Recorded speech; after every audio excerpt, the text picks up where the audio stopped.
In addition to oxygen concentrators and nebulizers, another medical device that is becoming more and more prevalent for use in the home is a CPAP unit or a BiPAP unit.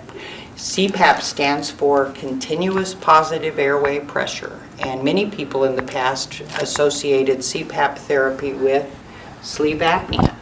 When they go and see their pulmonologist and they say, I'm having trouble with my COPD, I'm retaining more secretions than normal, and the doctor suggests that maybe a CPAP device would be beneficial to them, the patient says, what? I don't snore, I don't have sleep apnea. What the CPAP does is that continuous positive airway pressure will help to hold the airways open, and that also will then facilitate good breathing all night long, when a lot of times with folks their oxygen levels do drop during the night.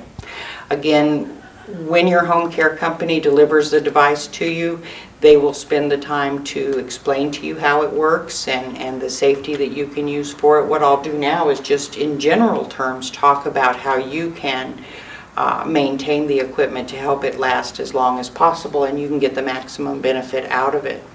CPAP and BiPAP machines are air compressors.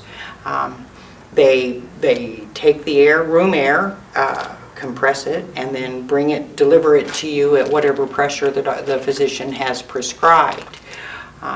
It comes to you by way of a tube from the compressor to you, and you'll wear a mask, and that's how it's delivered. That delivery occurs in 3 different ways. There's either a mask that just rests on the edge of your nose, similar to this. There's a mask that covers your whole face, and then there's one that covers just your nose. Those choices are yours to make. We have found that people who have different respiratory diseases feel better if they feel the air inflating their lungs. So work with your physician, work with your home care company, and get the delivery device that is the most appropriate for you. Again, because it's a compressor, just like your concentrator and just like your nebulizer, there's a filter on it. On this particular device, the filter is on the back. And these are not generally washable, but as part of the rental agreement that your home care company has with the insurance, they'll provide you with filters on a regular interval so that you can help prolong the life of the equipment that you have. Gently washing the machine or dusting it is what you want to do. CPAP units, BiPAP units, anything that's going to be delivering more air faster than what you normally breathe have a tendency to dry out your airways. So what you'll find with CPAP devices is they have a humidifier built into it. For the most part, folks with COPD benefit best with a heated humidifier. Now, that does not mean that the air coming to you is going to be heated. It's like we live in Arizona, and in the summertime, the warmer the water is, as the air blows across the top of it, the more moisture gets picked up and delivered to you.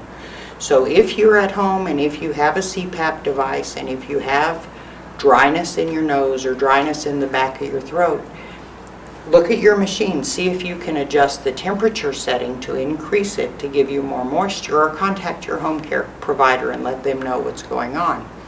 Conversely to that, if you find that there's water in your tubing or if there's moisture on your face, maybe you've got that humidifier turned up a little bit too high.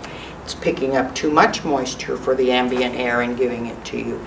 You can make those adjustments to make the equipment work for you so that the therapy that the doctor has prescribed for you will be beneficial to you. But you do need to participate in that. You need to pay attention to how these pieces of equipment work, maintain them to the best that you can as far as changing the filter and keeping the components clean, and let them know. Communicate with the physicians, talk to your respiratory therapist about what's going on with you, because they can make suggestions to make things work a little more efficiently for you.